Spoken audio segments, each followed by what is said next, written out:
Welcome, welcome. We'll just give it 1 minute and then we can get started.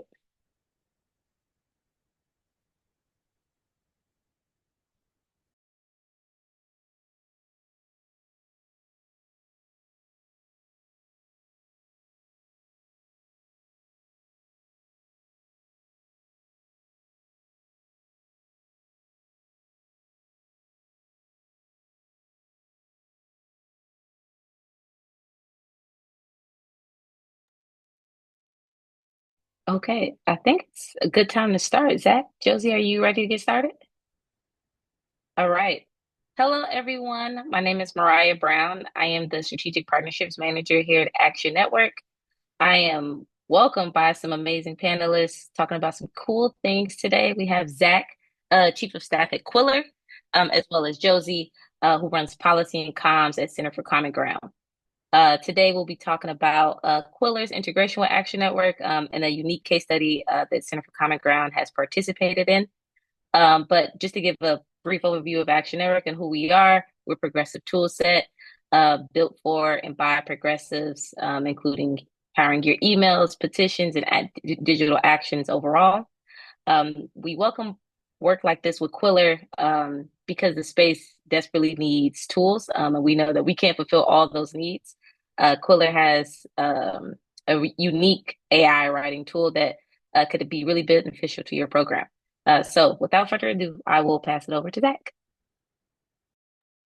Thank you so much, Mariah. And good morning or morning, afternoon, everyone, depending where you're calling from. And just we had our CEO just join too, Hillary Lehr. Shout out to her. Um, I just want to thank Mariah and Action Network for putting this together and hosting this. They've just been phenomenal partners, and also Center for Common Ground for doing this pilot with us. And we're just super excited today to talk about outreach using AI in order to be able to improve fundraising and email communications. We've seen in this space, the landscape is constantly evolving. The tech stack is evolving. The political challenges are constantly in flux, and so we're fresh off the America Vote State Summit and the N10 Nonprofit Tech Conference. And so we've just in this last month gotten a lot of great feedback and insights and heard from the community and have found that there's still just so many questions around AI. And so just want to be a resource to provide some thought leadership on that. And so I'll get into Quiller in a little bit, but just want to turn it over to Josie to introduce herself as well. Yeah. Hi, everybody. My name is Josie. I'm with the Center for Common Ground. We're a nonpartisan voter mobilization nonprofit. We work primarily in the South to mobilize Black voters to the polls, focusing a lot with voters who are generally overlooked by political parties and bigger organizations. And I'm really excited to be here today and to talk a little bit about how we've started integrating Quiller into the work that we do. Alrighty, so with that, we'll jump right in. So just a quick run through of the agenda. So we'll do a little more introductions. I'll explain a little bit about Quiller and a little bit more about Center for Common Ground. I want to acknowledge the current challenges nonprofits are facing.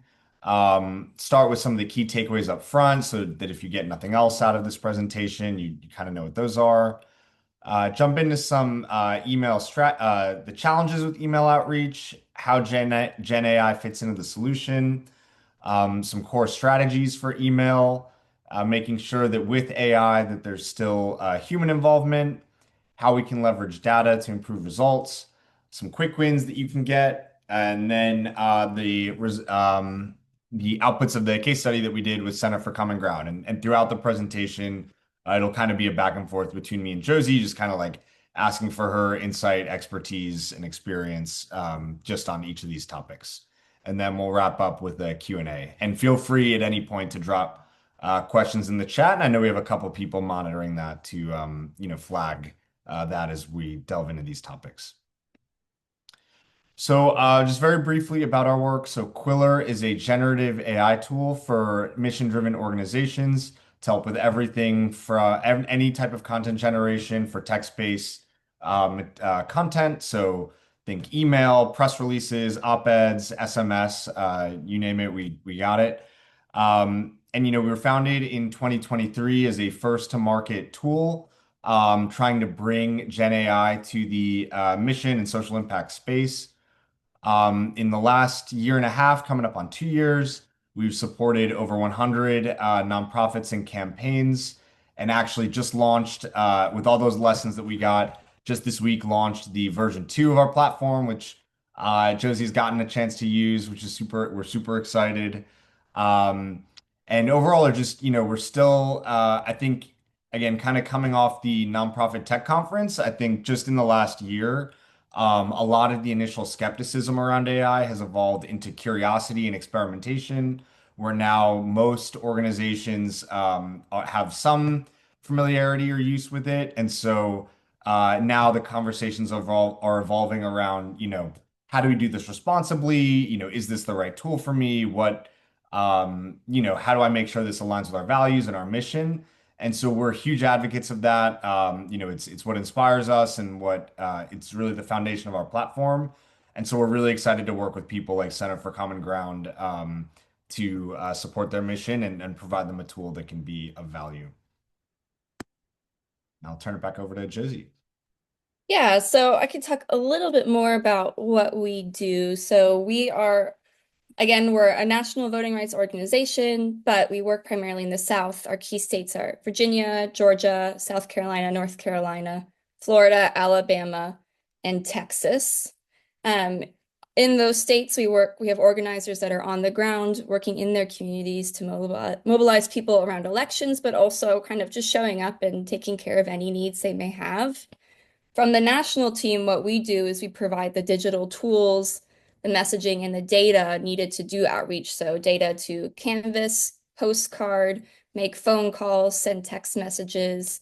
We also use Action Network all the time to do email marketing, outreach, that kind of stuff. So in general, the main thing that we do is we really care about early voting in states that have it, voter registration, restoring the right to vote, and making sure people have the information they need to cast a vote. This is especially important in southern states where since 2021, especially, states have changed voting laws to make it harder for particularly Black and rural voters to cast their ballot. And so we play a big role in making sure people still have the tools and information they need to make their voices heard.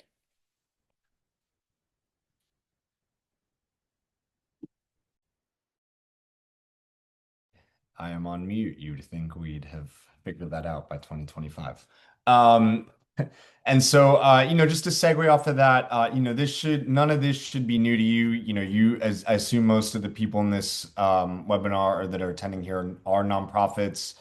And so you're the ones that live and breathe this, but I just want to acknowledge the challenges facing nonprofits today and again, kind of like frame that around why AI offers, we think, a really helpful solution. So, like Josie mentioned, there's a ton of political challenges, right now with the freezes on grants, there's tons of financial instability. Communities are hurting, so there's increases in demand, but less resources to meet those needs. Tons of external pressure with the government threatening to withhold additional federal funding or threats of scrutiny or retaliation, as we've seen in different categories such as at universities. So that's one side, kind of at the macro level. And then even internally, we follow like M&R's benchmark, annual benchmark report, and the non-political challenges are equally as tough to deal with. So we know that nonprofits are facing increasing staffing difficulties, such as low morale, burnout, struggles with retention. On a macro level, digital fatigue is real, and I think we're all a little burned out by just the influx of messages that we get between email, social media, just the list goes on. And then lastly, fundraising declines where overall contributions are down and there's shrinking donor and grant pools, and particularly in potential economic recession or with stagflation, people are going to be hurting for dollars and be a little more stingy.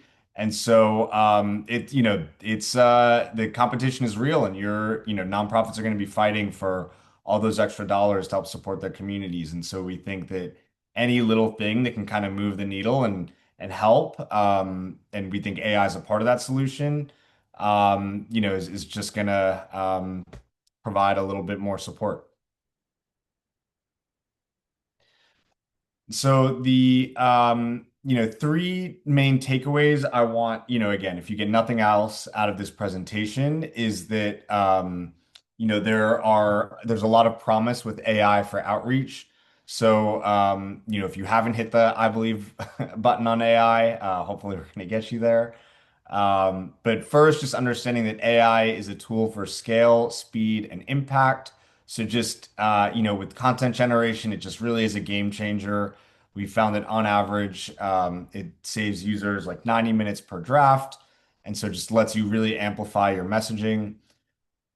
Second, that personalization has to be factored into content. So the ability to, really produce content at scale that resonates with your communities, that like speaks in their languages, and reflects their values, is going to make you more effective as communicators and with your missions.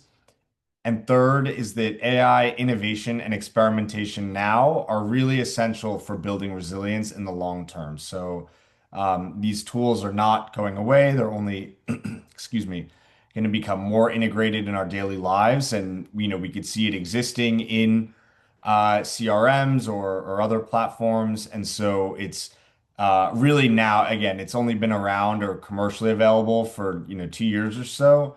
And so really just being willing to take those risks and be creative and experiment is really going to pay off in the long run. So I'll start here, and then again would love to turn it over more to Josie because she's the one actually doing the work. But I get, with outreach, just want to acknowledge again the challenge specific to email. So believe it or not, in 2025, email is still the number one digital tool for nonprofits. According to the Data and Marketing Association, the ROI for email is that for every $1 spent, there's on average $36 raised. So still, huge bang for your buck there. In spite of that, I think the environment is becoming harder where volume is really high. Again, attention spans are really low, and it's hard to personalize. Would love to hear in the chat, for all our attendees, if you just want to drop one word with your biggest challenge related to email and outreach today, what that is. And then Josie would just turn it over to you about kind of what challenges you personally have experienced or are experiencing related to email and outreach. Yeah, I'm sure some folks will probably put this in the chat, but I think just engagement, as you kind of already hinted at, is the biggest challenge for our organization with emails, remembering how, just knowing how to keep people involved in our work. As a election overwhelm, yeah, too much email. I get too many emails from nonprofits too, and I work for one. So figuring out the right balance of we need to keep people engaged, we need more support, but we don't want to overwhelm. That's kind of where I think the biggest challenges are today for us and our nonprofit. We're also just from election perspective, elections are every year. We work on elections every year, but people think they only matter for big national years like last year. So knowing how to kind of keep our folks engaged and recognizing then that our work is still really important would be a big challenge. Competition's a big one too. There's so much oversaturation on every level, and that can be hard to stand out. Awesome. And here I'll get into some of that. So how can generative AI help? So you know, AI is going to be part of your email strategy. And, the big thing I got from this, just from the chat and this discussion was the engagement piece and the overwhelming piece. AI is going to help cut through some of that clutter and like really help you be more refined and targeted in your communications. And also, allow you to connect more authentically with your communities, both through email and outside of email. And I think the latter is really key, especially for people who might still have, fears around AI, replacing us and taking our jobs. That is not the case. Um, so first, being able to personalize content, AI, for Quiller specifically, we've trained our model on nonprofit and political messaging that aligns with our values and the values of the organizations that we work with. And so having like a tailored solution, unlike mainstream tools that kind of talks in more nonprofit language and is friendly, is kind of the first step of really connecting with audiences. And then as AI continues to get smarter, we see that it's only going to get better at remembering, specific donors or demographics, or being able to connect your content generation with your CRM and donor insights. And so the ability of AI to personalize and the potential for that as it grows more powerful is going to be really key, and just again kind of help you really cut through the clutter in connecting with your audiences. Second, generating timely and relevant content. So, again, messages that might have landed, 3 years ago, 1 year ago, even 6 months ago. The communication environment is constantly evolving. And so AI is going to help you generate content that's timely and speak, especially with the current administration and just the onslaught of like changes that are happening and disruption that's happening. Being able to really keep your audience informed and being able to turn all these changes into like authoritative, and get communications that you can get out the door quickly is going to be key. And so AI is really great for that. And then lastly, analyzing performance data and discovering improvements. So helping you really refine your communication. Is again going to help tease out, when it comes to like different demographics, what's going to resonate, what's not, etc. I think and we'll touch on this in a little bit. I think the big the time savings that you'll get from I think is most valuable or useful when then you can repurpose that time to do the things that actually convert to, higher donations or engagement with donors. So doing things like organizing grassroots events, or being able to actually host events with donors or non-donors. AI is going to be a tool that kind of gets you sending out communications and being more efficient and effective. But all that repurposing that time to actually engage in ways that matter to your communities is where you're going to see the biggest gains. Um, Josie, would love to hear just, again, how kind of just in starting your trial with Quiller, kind of where that's fit in, and how it's sort of been like helpful in general. Yeah, I think what you just said, the timepiece has been incredibly helpful for us. We're a small nonprofit. I'm the only comms person, fundraising person, policy person on the team. So having a tool like Quiller that also speaks the language of a mission-driven organization, knows our specific talking points, has saved me a lot of time and has made it so that I can focus more of my time creating and curating stories, for example, that I know help raise money instead of having to think, well, how should I structure this email? How should I start wording it? I can spend a lot more time on the creative work. That can be more time consuming, but I can't always prioritize when using a tool like Quiller, because it kind of sets me up instead of at the beginning, almost towards the finish line with the content that I'm getting out of this tool.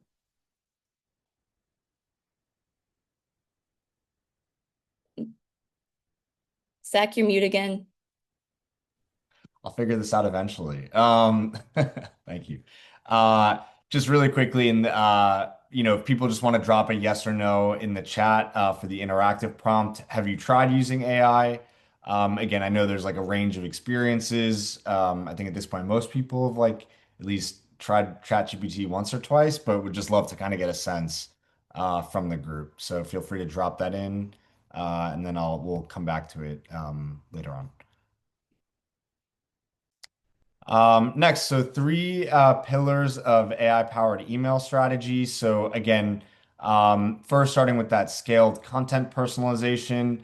Um, one thing here that I think is going to be key is, being able to test your messages with different audiences and try out different tones. So, for example, say you have, a fundraising email and you want to you're not sure whether like a more urgent tone, like, hey, it's the end of the world, we really need, dollars right now, if that's what's going to resonate, or you need more of like a supportive, uplifting tone that sounds a little more hopeful.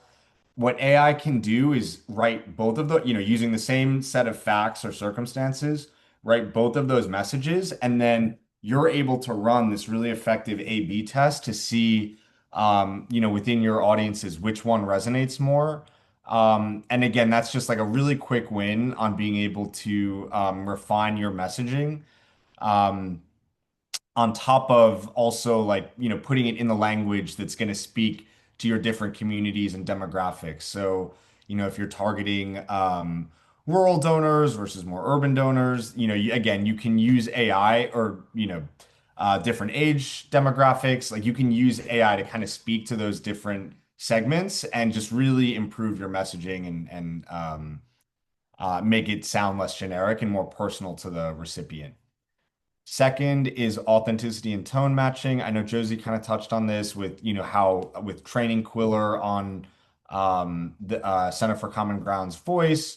And again, that's going to be key. If you're using a more mainstream tool, it's going to give you on average a more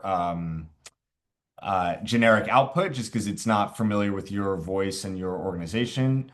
Whereas if you prompt it the right way or you train the LLM to kind of incorporate your language, you actually can create content that is totally consistent with how you've communicated in the past when just a human was writing it. And so again, just to make sure that you're coming across as authentic, as trustworthy, that's going to be, and your audience is best. That's always going to be really important. And then lastly, continuous optimization with AI insights, getting into the data. Again, being very critical and thoughtful about, okay, here's our outputs, here's what worked, what didn't, and continuously refining that process. All right, maintaining the human touch. So this is a big one, and again, I'll tap into Josie for her expertise. But again, a lot of people, some of the initial questions that we get around AI are, is this going to replace me? Is it, I feel like I'm writing myself out of a job. That is very much not the case, and should not be the case. Especially for nonprofits. And again, I know I'm preaching to the choir here, but.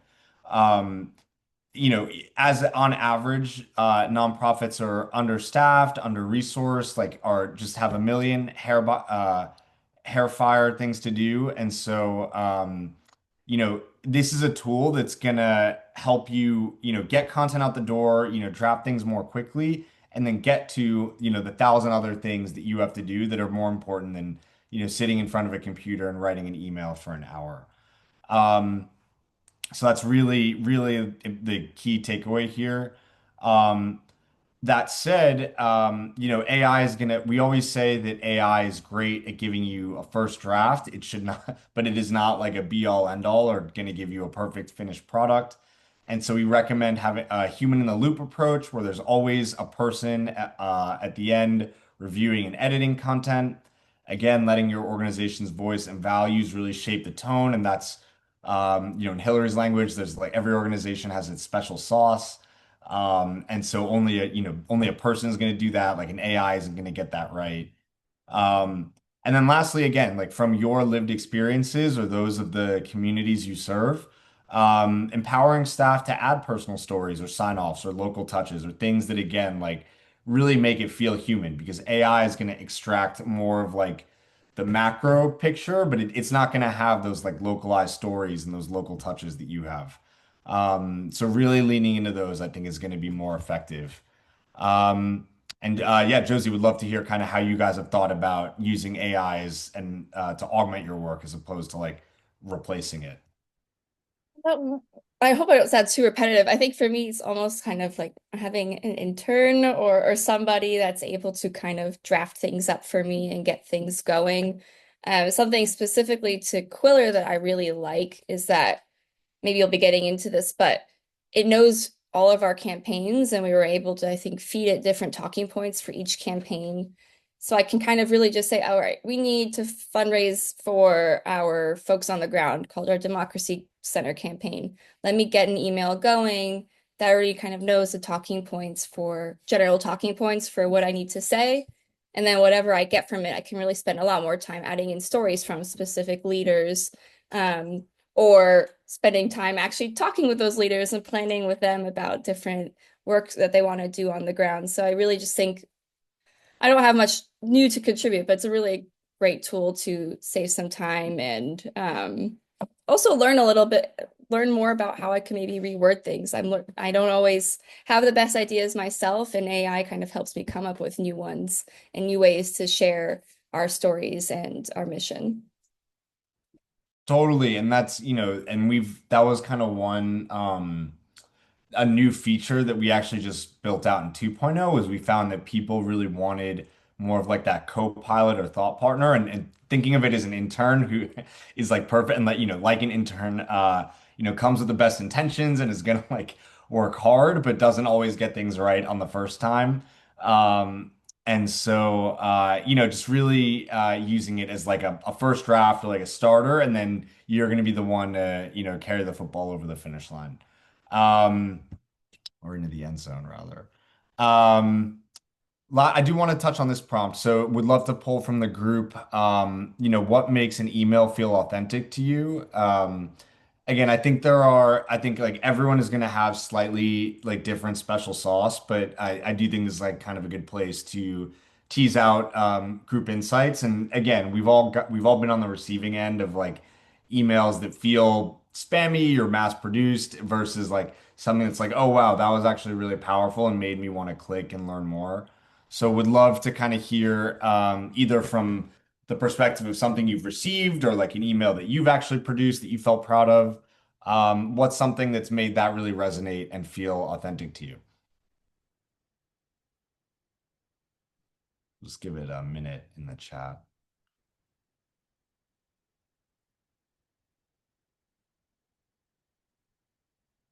Yeah, Josie, if we don't get any feedback, we'll make you the spokesperson for all nonprofits on what an authentic Yay. email is. Well, while we wait, I think I've said this a lot, but stories, I think, make an authentic email. Knowing maybe you make it a little bit more targeted, and so maybe you're writing to people that you know have given to a specific campaign before or live in one of the states that you work in. Um, Having it come from one of our organizers on the ground, sometimes will write a message in their voice.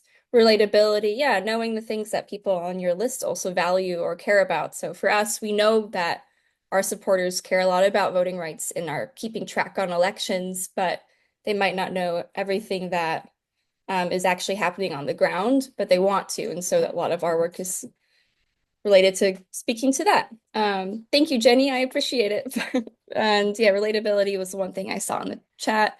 A known email signer, yes, super important. Um, yeah, that's about what I got. No, I think those are spot. Yeah, we found, storytelling is big, relatability. And again, I think, training if you're using like a chat GPT, it's going to give you something generic. Really training AI on your mission and everything is what's going to be more effective. Uses English, and AI's, and I think that's a great, kind of looking at the how a message is written is important. For again, AI is gonna be much better at like getting the spelling and grammar right, whereas like it might lose some of like the tonal nuance. It'll sound a little robotic, but it'll be impeccably written.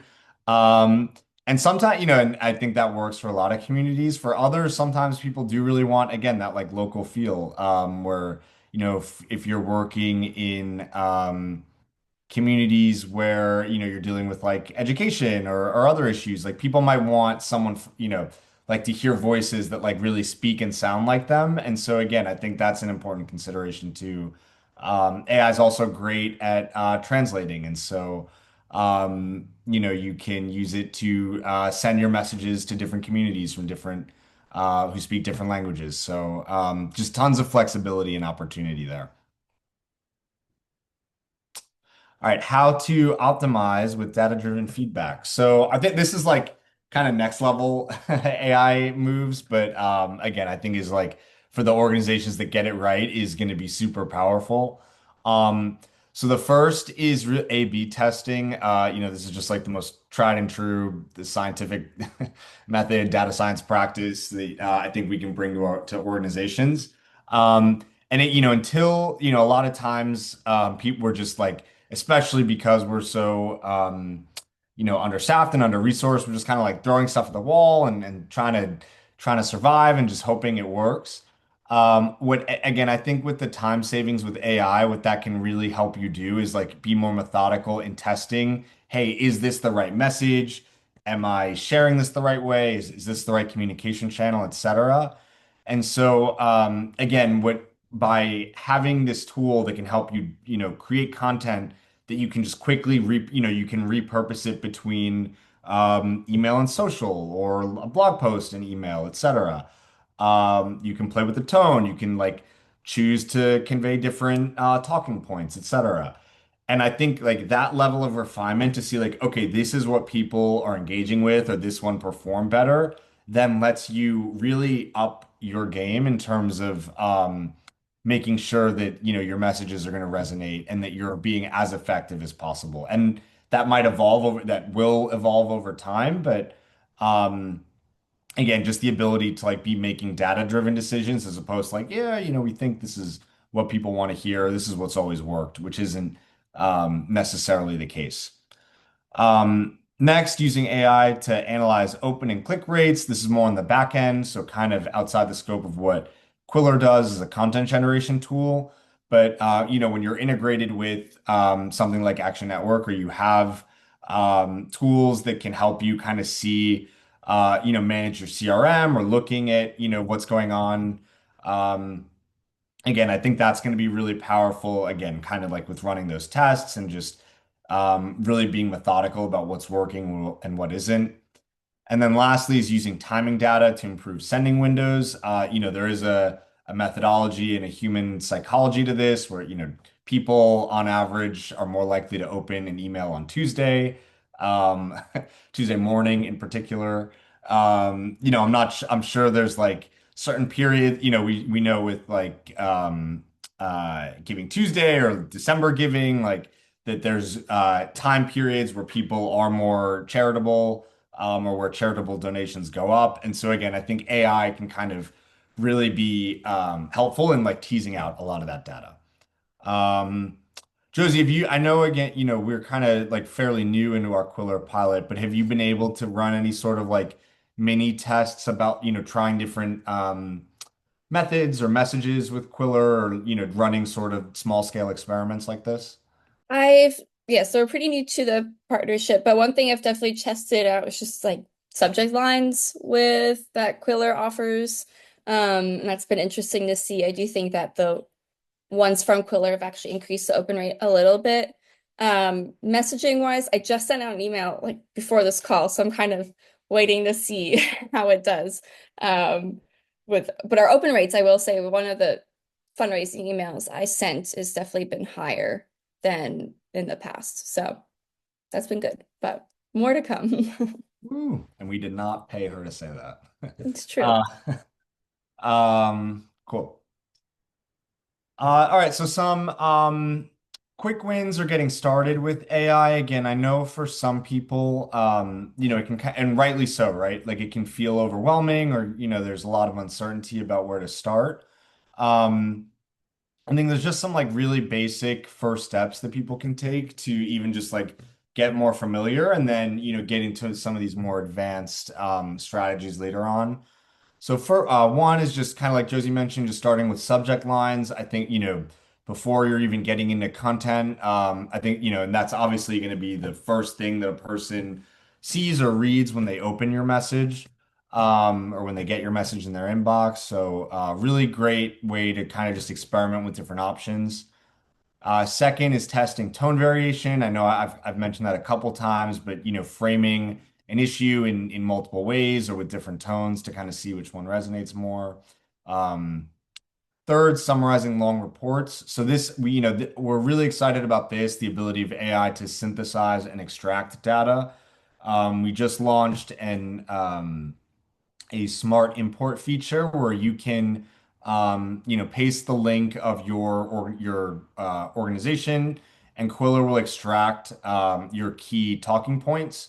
That could even be repurposed for doing it for like a quarterly report, or if there's like a New York Times article that comes out and there's some like key statistics about nonprofits that you want to speak to.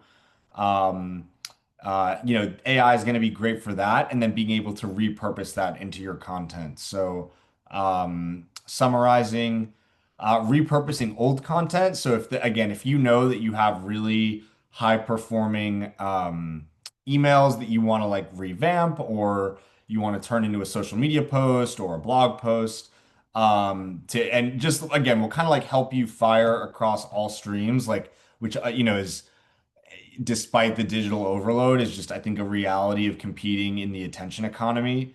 Um, I think again, just the ability to have the flexibility to be putting things out on social, on your blog, on email, to be making phone calls, etc., is really key. And so, again, like take repurposing that and taking old things is going to just help do that. Um, Generating drafts for regular campaigns. So if you have like a monthly newsletter or a weekly update, something like that.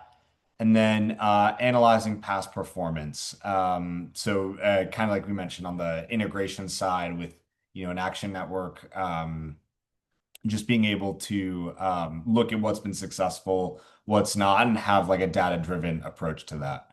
Um, Again, would love if people could drop in the chat if there's one email that they send often that they think could be automated or personalized better. But Josie, I know you talked about the subject lines. Have you been able to try any of these other methods out as well? I've definitely tried repurposing old content, or new content that I may have made in Quiller, but I want it used for social media posts or a petition. Um, I've not done the tone variation too much yet. I'm going to be messing around with that, I think, a little bit more afterwards. Um, Let me think. Oh, I tried the petition function or trying to create new language for call to action alerts around federal legislation. I find it's pretty helpful with that and synthesizing legislative materials to be easier to read and comprehend, and making sure that I might know what's going on, but and what I'm saying also easy enough for everybody else to understand. I think it's helpful for that. I think that's such a great example. And again, with the onslaught of disruption coming out of Washington, like it's hard enough for us, let alone for the communities that we're serving. And so the ability to say with confidence, this is what's happening, and then to come up with a plan for next steps, I think is going to be key in just kind of weathering this storm. So I think that's a really great point. And allows us to be more effective in like making sure that we're positioning ourselves to respond in the best possible way. Great. I know we've kind of touched on, so would love to turn it over to Josie here. We've kind of touched on this throughout, but Josie, if you have anything to add, I know we haven't gotten too much into the integration piece. If you have anything to add on just kind of like some of the early results of your Quiller pilot, how that's gone for you, would just love to tease out anything, no need to, repeat anything, but anything new that you have to share. Yeah, I mean, one thing I'll highlight, I already mentioned this a little bit, but when I'm in Quiller, for example, instead of ChatGPT or Gemini, I don't have to say, give me an email that uses language from our mission that's all I have to say to Quiller. Whereas with something like ChatGPT or Gemini, I have to also tell the AI platform what our mission is, what our values are, what our campaigns are, if I want it to integrate that into the message it's creating for me. But Quiller already knows that. And I like that when you use the tool, it will ask you questions like, what do you want us to emphasize? How urgent is this email? Um, how much do you want donated? Different things like that that I really, really like. I love that I can select a campaign that I want it to pull language from. I just find that it saves me even more time, and I do always have to customize and update the language that AI produces, but I spend a little less time having to teach Quiller than I would others. Kind of once you teach it what your mission is, it already knows it and implements it into whatever it is you're trying to create. And the integration piece that's really cool with Action Network is once I have an email, I can edit it really nicely in Quiller itself. I think I can even like bold my language. I can add links. There's even a button function that has a donate button already built in. So I can design everything in Quiller. And then with the Action Network integration, I just click a button and it sends me to Action Network where the email is ready to go for me to send. And all I have to do is then target my audience and schedule my email, which is just a really cool function. It saves me extra steps and streamlines the process for me. Thank you so much. And I think all that is just speaks to like the power of not even just quit, but just like again, we really see this as a tool for empowering nonprofits and really supporting the work that you're doing. Um, Again, these tools are only going to become more integrated, and so the sooner people get familiar, and would love to continue to integrate so that it just like streamlines your workflow. Um, the only other thing I'll add in this, with Center for Common Ground, we're still like fairly early on in the pilot, and so don't have like our full case study yet.